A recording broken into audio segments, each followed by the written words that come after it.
Like, literally everything this girl is getting ready to say is exactly what I've been saying for years now. This is like perfect to the T of how I feel about the whole trans agenda, the trans ideology, all of it.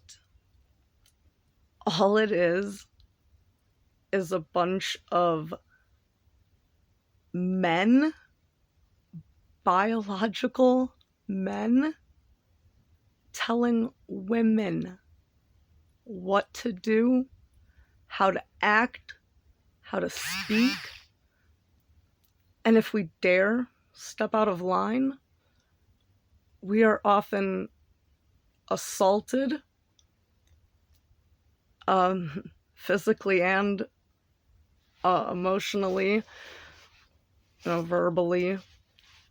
We are ostracized. I mean, can you call it anything else but misogyny? I think not. I don't normally talk about my personal views, but I've been seeing videos all over my feed today, and I've been seeing so many things from so many creators that I feel that I just can't ignore it. So let's get into it. We're going to be addressing trans white women specifically. And to be clear, not all trans white women, just some of you. Okay? Just some of you. Keep that in mind. There's a trend going around, especially within the newer generation, and I'm just going to call it what it is. It's your misogyny. It's your learned, ingrained misogyny that you brought over with you when you were still associating as a male and you forgot to leave it outside before you walked in the woman's front door. Some quick examples of misogyny are, you're a birthing person, not a mother. It's chest feeding, not breastfeeding. Male and female people and intersex people all have breast tissue. Males can get breast cancer. All breast tissue is breast tissue. There is no difference. It's all breast tissue. Trans women get periods too. No, you don't. A period is literally the shedding of the uterine lining. What you have are the effects of hormones, which everyone of all sexes gets, all throughout the year, I'm afraid to tell you.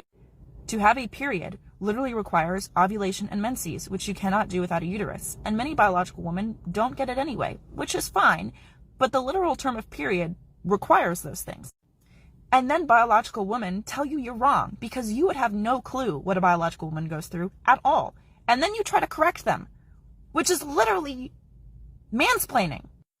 Telling a biological woman that they don't know more about themselves than you do, someone who's not a biological woman, is literally market grade misogyny.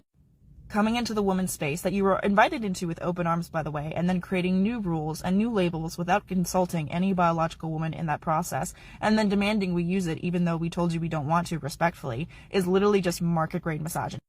This lady says if you don't like being called cis, you're a white supremacist. Need I say how dangerous it is to dilute the definition of terms to fit whatever kind of social marketing you're doing at the time? This person, all over my feed today, saying ridiculous things. Biological sex is absolutely real. Just because you have a certain sex doesn't mean you can identify a different way. It is part of you. It is important to you. Literally affects everything from bone structure to organ placement, symptoms of diseases, how you respond to medication, allergies you might develop, all of it.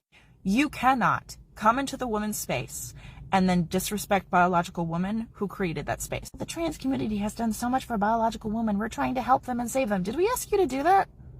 It's the classic damsel in distress needs saving, which is just, again, more misogyny that you learned along the way that you forgot to unlearn before you walked in our front door. You say you're a woman, so act like it. Stand in solidarity with us and leave all the misogynistic bullshit out the front door. Become more comfortable in your own social identity so that you don't have to erase ours in order to make yourself feel comfortable on the same couch.